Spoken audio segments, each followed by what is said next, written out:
라라라라라 유럽컵 라라라라라 유럽컵. 리버풀 공식적으로 이삭에게 관심을 표명하고 1억 3천만 파운드 비드. 시간적 순서로 따지면은 어제 뉴캐슬이 에키티케를 향한 비드를 하게 되면서 리버풀이 찾고 있는 공격수 중 한 명인 에키티케를 선점하려는 모습을 보였습니다. 한마디로 뉴캐슬의 전략이었던 거죠. 에키티케와 이삭 두 선수를 모두 선점해버리겠다. 리버풀이 노리는 선수를 모두 데려간 다음에 본인들이 우위에 점하겠다. 이 말은 즉 이삭을 판매하더라도 그와 비슷한 유형인 에키티케를 데려와서 이삭의 몸값을 더 높일 수 있다는 판단도 했다는 겁니다. 그러니까 이 판단을 먼저 내린 거예요. 리버풀이 둘한테 관심 있는 거 이미 공식적으로 밝혀져 있고, 현 상황에서 뉴캐슬은 뭐 투톱을 쓰겠다는 말을 하든 뭐 이삭의 뭐 보조 공격수든 뭐든 에키티케를 데려오는 거는 여러모로 도움이 될 거라는 것을 알고 있었기 때문에, 여기다가 리버풀이 이삭을 혹시나 정말 진지한 관심을 보이게 되면은 또 높은 이적료를 받을 수 있는 상황을 만들려고 한 겁니다. 좋은 판단이었죠. 뉴캐슬이 빠르게 에키티케 와 합의를 이끌어내고 데려오기만 했다면. 하지만 전날 우리가 영상에 만들었다시피 리버풀이 에키티케가 공식적으로 뭔가 비드를 받은 순간 움직이게 될 확률이 높다고 얘기를 했었잖아요. 그래서 리버풀은 정말 바로 그 다음날 너네 에키티케 건드렸어? 오케이, 우리는 지금 이삭 공식적으로 건드릴게. 그리고 이삭이 어떻게 하는지 봐. 너네가 나 for sale이라고 말은 하고 있지만 선수가 나가고 싶어하는 의지가 있다, 도전을 하겠다는 그 열망을 갖고 있다면은 상황은 달라질 거야 라고 하면서 빠르게 이삭에 대한 관심을 표명하고, 이삭이 혹시라도 거절하게 되면은 에키티케로 돌리겠다는 판단을 내렸습니다. 따라서 리버풀도 전략적으로 플랜 A, 이삭의 마음을 확실하게 듣고 아니다 싶으면 에키티케로 돌리겠다는 결단을 내린 것입니다. 그래서 너무 좋은 거예요. 솔직히 말해서 여전히 리버풀은 이삭이 완전히 될 거라는 확신은 없을 거예요. 잔여 계약도 3년이나 남아있고 프리미어리그 역대 이적료를 다시 갱신하겠다는 마음은 있지만은 선수가 나오지 않으면 아무 의미 없다는 것은 지금이나 전이나 동일하기 때문에 여전히 에키티케로 돌리겠다는 판단을 하고 있을 겁니다. 그런데 그래도 물어봐야죠. 이삭한테 너 리버풀 오고 싶지 않아? 진짜로 관심 있고 내가 좋아하면은 그 마음은 듣고 싶은 거잖아요. 여러분들도 그런 거 많잖아. 일상생활에서 여러분들이 좋아하는 여성이 있다, 진짜 너무 좋아해. 그냥 가볍게 좋아하는 게 아니라 여러분들의 이상형이야. 그래도 말은 해봐야지, 진지하게. 저 좋아합니다, 말은 할 수 있는 거 아닙니까? 제가 말한 게 그 사람한테 어떤 해가 되진 않을 거 아니에요. 진지하게 마음은 한번 들어봐야죠. 답은 들어봐야죠. 아, 죄송하지만 저 남자친구가 있어요, 아니면 저는 친구로만 생각했어요, 이런 대답이라도 들어야 선회를 할 거 아닙니까? 딱 그런 마음입니다. 이삭이 정확히 어떤 마음을 갖고 있는지 그거를 듣기 위해서 리버풀은 공식적으로 시도를 했고, 그간 주위에서 떠돌던 그 관심이 아니라 정말 공식적인 비드예요. 이거는 공표한 거죠. 우리 진짜 데려오겠다, 데려올 야망이 있어. 프리미어리그 전체 이 모든 팀에게 공표를 해버린 거라서 현 시점에서 리버풀은 대단히 진지한 마음으로 접근하고 있다고 봐야 합니다. 단순히 그냥 찔러보기식은 아닙니다. 이렇게 본 거죠. 뉴캐슬의 공식적인 입장은 여전히 나포세예요. 이건 당연한 거예요. 하지만 굉장히 불안해하고 있습니다. 왜냐면은 그동안에 얘기 나왔던 것들은 다 가정이고 안 판다, 이삭이 안 떠날 거야, 추측성이지 이삭이 야망을 가진 순간 끝나는 거예요. 공식적인 비드가 들어왔기 때문에 선수가 이것을 듣고 어떤 판단을 내릴지는 어제 얘기랑 오늘 얘기 달라질 수 있어요. 왜냐? 공식적인 비드는 다르기 때문에. 그래서 현재로서 나오는 얘기들은 뉴캐슬은 리버풀의 비드를 완고히 거절하고 있고 그들은 에키티케로 선회해야 할 것이다, 이런 쪽으로 말을 하고 있어요. 핵심은 이게 아니다, 이삭의 입장이 제일 중요한 거다. 이삭이 마음에 가지면은 그때부터는 금액을 맞춰야 되는 싸움이 올 수 있다는 거예요. 그리고 지금 이삭의 딜이 이렇게 진지하게 이어졌다는 거는 여러 추측들이 있지만 이삭의 에이전트가 뭔가를 흘렸을 거다라는 얘기도 있습니다. 이삭의 에이전트가 흘렸기 때문에 리버풀이 딱 정확히 뭐 1억 3천만 파운드라든가 어떤 금액들을 찔러보면서 상황을 보고 있다 이거죠. 리차드 휴즈도 바보가 아니고 항상 리버풀은 절대 이뤄지지 않는 이적에 이렇게 힘을 쓰지 않는 구단이라는 거를 잘 알기 때문에 뭔가를 소스를 받지 않냐, 이사과의 개인 협상에는 큰 문제가 없기 때문에 공식적으로 비드를 한 게 아니냐라는 추측을 또 하고 있는 겁니다. 왜냐면은 에이전트가 흘려버리고 에이전트가 독단적으로 이런 행동을 하진 못하거든요. 이삭한테도 이미 얘기를 해놨고, 이삭 야 너도 솔직히 야망 있잖아, 리버풀로 떠나고 싶은 마음 있잖아, 너 지금 구단 수뇌부한테 주급과 관련된 문제도 조금 있잖아, 한번 하면서 리버풀 쪽의 의견을 들어보겠다라는 식으로 흘렸을 확률도 존재한다는 거죠. 지금부터는 어떤 가능성을 완전히 닫아놓을 수는 없어요. 그런데 제가 이렇게 말해가지고 영상을 제작했는데 다음날 제가 영상이 올라가는 순간에는 이미 이삭들이 끝나 있을 수도 있어요. 이삭이 그 사이에 인터뷰해가지고 아 저 안 갑니다 하면은 끝나긴 합니다. 그렇지만 저는 하루아침에 끝날 거라고 생각을 안 하고 있기 때문에 부디 이삭이 오랫동안 딜을 유지했으면 하는 바람이 있습니다. 아무튼 리버풀 입장은 에키티케를 데려오기 전 이삭의 마음을 확실하게 정확하게 듣고 싶어 하는 겁니다. 이 과정에서 프리미어리그 역대 최고 이적료를 다시 새롭게 쓰더라도 아무런 문제가 되지 않는다, 우리는 준비되어 있다, 이 기조로 가고 있어요. 뉴캐슬 입장에서도 이삭을 당연히 지키는 게 좋지만 이삭을 천문학적인 금액에 판매해버리고 에키티케로 선회할 수 있다는 점에서 마냥 무시는 못합니다. 리버풀이 이삭하고 에키티케 둘 다 데려갈 생각은 없어요. 그냥 서로 그거였어요. 뉴캐슬은 야 우리가 에키티케 먼저 데려갈게,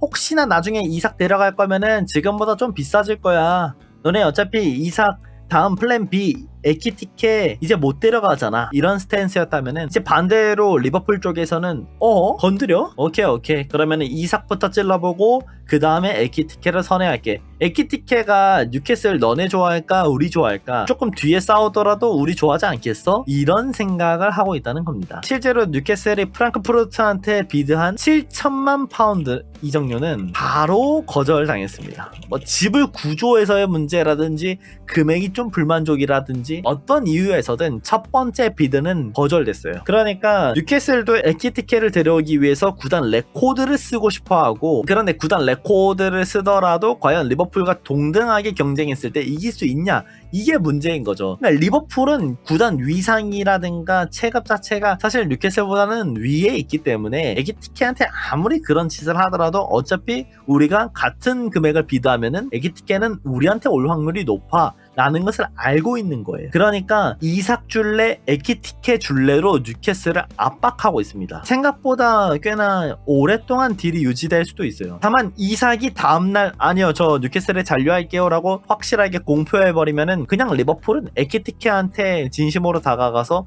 딜을 끝내려고 할 겁니다. 그런데 이삭이 좀 고민을 한다? 그러면 에키티케하고 이삭은 그냥 묶인 상태에서 뉴캐슬은 빨리 그냥 에키티케를 데려오기 위해 하루하루 그냥 비드 계속 금액을 늘릴 거고, 리버풀은 그 타이밍을 보면서 체크는 하고 있을 겁니다. 에키티케 진짜 가냐? 아 진짜 가? 이삭은 어떻대? 이삭 마음은 어떻대 지금? 이러다가 에키티케 진짜 뉴캐슬 가는 거 아니야? 이런 눈치 싸움을 하면서 꽤나 오래 걸리지 않을까 생각을 하고 있습니다. 현 시점에서는. 그래서 많은 사람들이 여기서 걱정하는 게 하나 있을 거예요. PSR 괜찮냐? 리버풀 돈 있냐? 이런 걱정들이 있는데 확실히 나온 걸로는 리버풀은 돈 관련해서 문제가 있지는 않습니다. 어느 금액이든 지불할 수 있는 여력이 있다. 실제로 뭐 호드리구, 이삭 동시에 진행하고자 하는 마음도 있는 만큼 판매만 디아스랑 누네스만 정상적으로 판매된다면 충분히 해볼만 하다라는 판단을 내리고 있습니다. 그러니까 돈 관련해서는 걱정할 필요는 없어요. 우리가 함부로 걱정할 부분은 아니에요. 아마 판매도 되어야 된다는 것을 알고 있는 건데 내용이 있으니까 호드리구에도 발 걸치고 그 다음에 이삭도 발을 걸치고 있는 걸 거거든요. 돈 없는데 이런 행동은 못하죠. 그래서 돈이 많냐 이런 걱정들은 우리가 지금 할 필요는 없을 것 같습니다. 에키티케를 데려오고 호드리구를 데려오고 그것도 되는 거고, 뭐 이제 이삭하고 호드리구도 진행해볼만 하다라는 판단을 한 거예요. 사실상 이삭하고 호드리구한테도 오케이 사인을 내렸다는 거는 리버풀은 더 이상 주급 체계 관련해서 과거와 같이 주력 자원들은 뭐 15만 파운드로 묶겠다 이런 스탠스가 아니라는 거예요. 지금 대부분의 선수들이 15만 파운드 안팎으로 묶여는 있지만은 향후 리버풀이 이렇게 접근하는 방식에서는 체급을 높인 채로 뭐 영입되자마자 20만 파운드 이상, 25만 파운드 이렇게 받아도 아무런 문제가 없다, 이런 판단을 내리고 있는 것 같습니다. 그러니까 체급을 높이기 위한 싸움을 한다는 거죠. 이 적정가 또한 리버풀은 항상 날카롭게 하기 때문에 우리가 걱정할 부분은 아닌 것 같고요. 그동안 리버풀이 생각했던 방식, 저 또한 리버풀 기조와 관련돼서 이런 분석들을 많이 했었는데 이번 이적 시장을 시작으로 완전히 새로 개편된다고 생각을 하는 편이 좋을 것 같습니다. 이삭 데려오게 되면은 이삭도 진짜 한 25만 파운드는 바로 줘야 될 거거든요. 그래서 저는 지금 이삭하고 호드리고 나오는데 이렇게 적극적으로 접근하는 거는 의아하긴 합니다.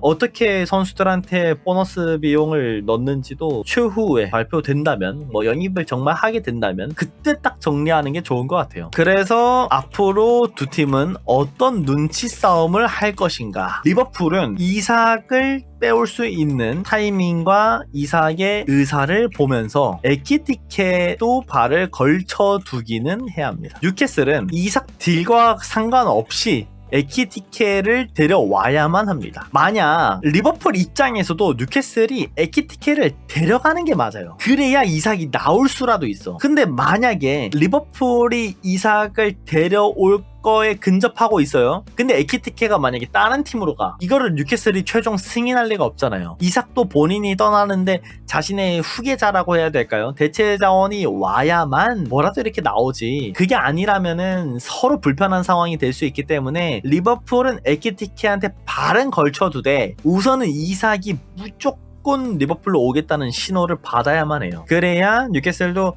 그 금액이 들어올 것을 감안해서 에키티케한테 딜을 넣고 에키티케 영입이 확정된 상황에서 뭔가를 뭐 진행을 하든가 이러겠죠. 현재만 봤을 때는 에키티케는 뉴캐슬로 가야 되지 않을까 하는 게 있죠. 리버풀이 이삭을 데려오기 위해서는. 그래서 이삭의 의사가 빨리 나와야 돼요. 이삭이 계속 길게 끌잖아요. 리버풀도 머리 아프긴 해. 리버풀이 에키티케가 플랜 A가 아니면 밝혀졌어요. 에키티케가 플랜 A였으면은 이삭 건드리지 않고 뉴캐슬에 에키티케 건드렸을 때 에키티케 성사시켰으면 끝이에요. 근데 리버풀이 지금 바라보고 있는 것은 플랜 A 이삭이기 때문에 이삭의 결과를 빨리 얻어야 돼요. 제일 베스트, 리버풀 입장에서의 베스트는 이삭이 리버풀로의 합류를 열망, 구단과의 협상은 장기전, 이러면 괜찮아요. 언젠가는 끝날 수 있어. 이러면서 너무 아니다 싶으면은 볼 수는 있는데 이게 포인트. 합류를 열망을 해야 돼요. 그래야 리버풀이 에키티케를 보면서 에키티케를 영입하는 것보다는 발만 걸쳐 놓자라는 스탠스를 유지할 수는 있어. 그러면서 에키티케는 발만 걸쳐둔 상황에서 뉴캐슬이 이삭을 포기하고 그 금액을 에키티케에게 이런 식으로 딱 리버풀로 이삭이 합류하고 에키티케는 뉴캐슬로 합류하는 게 우리한테는 가장 좋은 시나리오죠. 근데 리버풀 입장에서 최악의 상황, 이삭이 리버풀로의 합류를 열망했으나 구단은 완고히 거절, 그냥 8월 넘어가는데도 거절하면서 시간을 길게 끌어버리고 에키티케는 쥐도 새도 모르게 뉴캐슬이 데려가는 상황. 이게 최악이. 지금 몇몇 분들은 이 상상을 하고 있었을 거예요. 뉴캐슬은 지금 이삭의 이탈과 상관없이 뭐 투톱으로 쓰겠다, 아니면 뭐 나중에 이삭이 잠재적으로 나가는 상황까지 고려해서 에키티케를 데려온다, 어찌되었든 간에 에키티케를 활용할 수 있다는 것을 언급하고 있기 때문에 이삭 딜과 상관없이 에키티케를 빠르게 성사시키려고 할 거예요. 이게 머리가 아플 거예요. 리버풀 입장에서는 플랜 A랑 플랜 B로 다 넣은 이삭하고 에키티케를 다 데려오지 못하면서 그냥 플랜 C까지도 가야 되는 상황이 올 수도 있어요. 실제로 이게 가능성이 없는 시나리오가 아니고 다들 이거를 염두하고 있을 거고 리버풀 내부에서도 이 그림을 보고 있을 거예요. 그러니까 이삭을 더 빠르게 비드한 거예요. 에키티케를 데려가면 안 됐으니까. 만약에 에키티케 어제 뉴캐슬이 비드한 다음에 곧바로 성사가 됐잖아요. 그럼 최악이에요. 최악. 그러니까 이삭이 이적 요청서를 제출하면서 완강히 나와야만 어떤 성과가 될 수 있었던 상황이고, 지금은 먼저 그냥 이삭을 비드해버리면서 애매한 상황에 놓인 거죠. 뉴캐슬 입장에서도 변수들이 많게끔 만든 거예요. 리버풀이 판을 그냥 엎질러 놨어. 완전히 혼란스러운 상황으로 엎질러 놨고 이삭이 어떻게 판단을 내리는 거에 따라 교통정리가 된다는 거예요. 그래도 이런 최악의 상황이 나오지 않을 거라는 기대감을 갖고 있는 이유는 크레이그 호프, 뉴캐슬 공신력 높은 기자, 뭐 완전한 그 S티어, 0티어 이 정도까지는 아닌 것 같아요. 근데 1티어 기자예요. 여기도 높은 티어죠. 리버풀로 따지면은 이제 조금 공신력 내려간 뭐 제임스 피어스로 평가받을 수도 있는 것 같아요. 근데 이 공신력은 판단이 조금씩은 다르기 때문에 아무튼 뉴캐슬 쪽 기자가 말한 내용인데, 지난주에 설명한 것처럼 알렉산더 이삭의 뉴캐슬 상황은 복잡합니다. 리버풀의 관심 속에서 그의 의지와 동기가 향후 상황을 결정할 수 있습니다. 그는 이전 구단주들이 약속했던 것으로 생각했던 새 계약 제한이 구단 매각 이후 이행되지 않은 것에 대해 실망했습니다. 현재 단장인 폴 미첼은 이삭이 이미 충분히 고액 연봉을 받고 있고 계약이 4년이나, 이게 아마 3년 남아있는 걸로 지금 알고 있긴 하는데 하여튼 4년이나 남아있다고 판단해 협상을 중단했고 이후로도 진전은 없는 상태입니다. 저번 해 작년에 있었던 얘기 같네요. 그러면은 뉴캐슬은 이삭을 팔고 싶어 하지 않으며 개선된 조건의 재계약을 제안할 예정입니다. 그러나 이삭이 새 계약에 서명할지는 아직 알려지지 않았습니다. 구단은 리버풀의 공식 오퍼가 들어올 가능성에 대비하고 있습니다. 한마디로 항상 이적을 할 수 있는 그 여지를 남겨두는 선수들이 보여주는 패턴을 그대로 보여주고 있기는 해요. 전에도 우리가 이삭이 나올 수 있는 가능성, 그 조건에 대해서 얘기했을 때에도 결국 뉴캐슬이 이삭한테 줄 수 있는 최고 주급의 이런 높이가 어느 만큼이냐, 이것에 대한 의문이 있다고 했거든요. 사실 리버풀은 이미 살라한테도 40만 파운드 가까이 준 이상 이삭이 만약에 리버풀로 이적을 하게 된다면은 첫 번째로도 주급을 꽤 높게 받겠지만은 그 다음 재계약했을 때도 주급은 정말 천문학적인 금액을 뚫을 수가 있거든요. 하지만 안타깝게도 뉴캐슬에 남게 된다면은 그만한 금액을 못 받을 확률이 더 높아요. 이 주급도 아무렇게나 다 줄 수 있는 게 아니에요. 이것 또한 이런 PSR이라든가 여러 이런 재정과 관련된 거랑 다 연관이 되어 있기 때문에 마냥 퍼줄 수가 없거든요. 그래서 혹시라도 이삭이 금액도 받고 싶고 높은 위상이 있는 팀으로 이적하고 싶은 마음이 생긴다면은 이적이 성사될 수 있다는 그 가능성에 대한 얘기를 한 것이죠. 작년에 이미 에이전트가 재계약 관련해서 거절을 했다는 것도 보도되고 있기 때문에 현재 상황은 사실 리버풀 입장에서는 꽤나 좋은 상황이긴 합니다. 이삭이 이적하겠다는 마음만 확고히 가져준다면. 그래서 지금 리버풀이 보고 있는 최악의 상황이 과연 나올까 하는 의구심이 오히려 더 있어요. 저는 마냥 긍정적으로만 보지는 않겠지만은 이삭하고 에키티케를 둘 중에 하나, 딱 우리가 그래도 정할 수 있는 포지션인 것 같거든요. 에키티케를 향한 뉴캐슬의 첫 번째 비드가 거절됐고 프랑크푸르트 입장에서도 꽤나 큰 돈을 주는 팀으로 당연히 이적을 시키려고 할 거예요. 근데 그 와중에 에키티케가 리버풀도